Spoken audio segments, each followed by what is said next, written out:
Hello po, Sunny Mejia from Espana Travel Hub. At maglalagay po tayo mamaya ng isang link para sa lugar po na ito. O kaya magtungo sa aking website www.espanyaph.com. Kung meron pa kayong karagdagan na tanong, meron naman po tayong chat assistant sa atin pong website. Pwede kayo pong mag-type dyan. O kaya mag-email po kayo sa sunny.espenya.th.com. Nandito naman po tayo sa Marseille, France.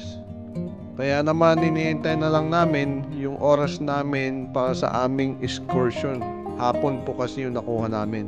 Tatapos lang namin kumain, mga 11 o'clock na ng umaga. So magre-ready na kami sa aming excursion na susunod. Okay. Doon naman po si Peña Travel Hub at kita-kita ulit tayo mamaya. At nagtungo na kami sa aming Studio B para maghintay ng aming bus. Dito kami ulit. Sa France na kami ngayon. Ito yung France. Unang excursion namin. Ganda. Maganda.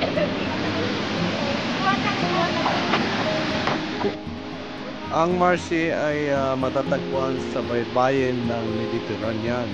At ito ay isang itinuturing pinakamatandang lungsod ng France. At ito ay itinatag noong 600 BC ng mga Griego. At isa rin ito sa sentro ng signing ng musika. At ito ay sa timog ng France. At marami ring nagaganap dito na festival tuwing tag-init. At kung mapapansin nyo sa ating background na yung tubig po ay malakas na malakas. At ito pong lugar na ito ay tinatawag na Palais Longchamp. At ito rin ay nagsisilbing simbolo ng kasagsagan at progreso sa Marseille. Sa loob naman ng Palais makikita ang dalawang museo. Ang museyong ito ay para sa mga mahilig sa classical na sining at nagpapakita ng malalim na kultura ng rehiyon. Kaya kung magtutungo kayo dito sa France, huwag nyo pong aalisin itong destinasyon na ito at maganda po na lugar talaga ito.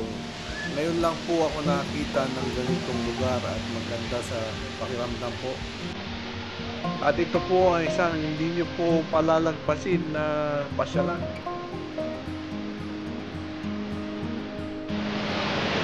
At balik na kami ulit sa bus at susunod na station.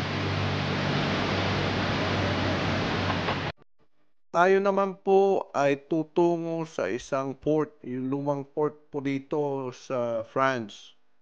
At kung tama ba yung aking pagbigkas na Biox Port. At ito pong port na ito ay sentro ng kabuhayan po ng Marseille. At dito rin po ang sentro ng puno ng mga bangka at saka kainan at saka mga merkado. At kung mapapansin nyo po ay mayroon pong simbahan dito at matatanaw po ang buong lungsod ng dagat. At ito rin ang isang tanyag ng lugar ng panalangin. At syempre po huwag nyo pong kalimutan o tikman ang bouillabaisse. Ito po ang seafood na stew. At ito po ay sikat na sikat dito sa Marseille. At madali pong puntahan ang Marseille sa pamamagitan po ng tren, eroplano o ferry. At siyempre po pwede rin kayong mag-rent a car. Bago po ang lahat, huwag nyo pong kalilimutang i-share ang ating video. At huwag nyo rin kalilimutang mag-subscribe. At higit po sa lahat ay mag-likes po, mag-thumbs up.